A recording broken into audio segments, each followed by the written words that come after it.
আসসালামু আলাইকুম সম্মানিত ফেসবুক ভাই বন্ধুরা। আজকে আমি আপনাদের মাঝে কাঁচা কেরেলাকে আমি আপনাদেরকে দেখাবো, আমার জীবনের প্রথম কাঁচা কেরেলা। তাহলে চলুন আমরা কাঁচা কেরেলা খাই।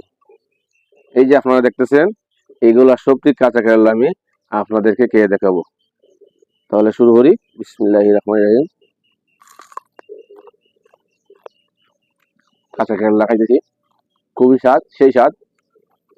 এই কাঁচা কেরেলা খাইলে শুধু আপনারা হয়তো ভাবতেছেন আমি তিতা খেয়েও খাইতেছি, আসলে তিতা আমার ভিতর তিতা হয়ে যাচ্ছে একটা মনে, আর বাকিটা কিভাবে খাবো জানি না, তবে পারবো ইনশাল্লাহ, আত্মবিশ্বাস আছে।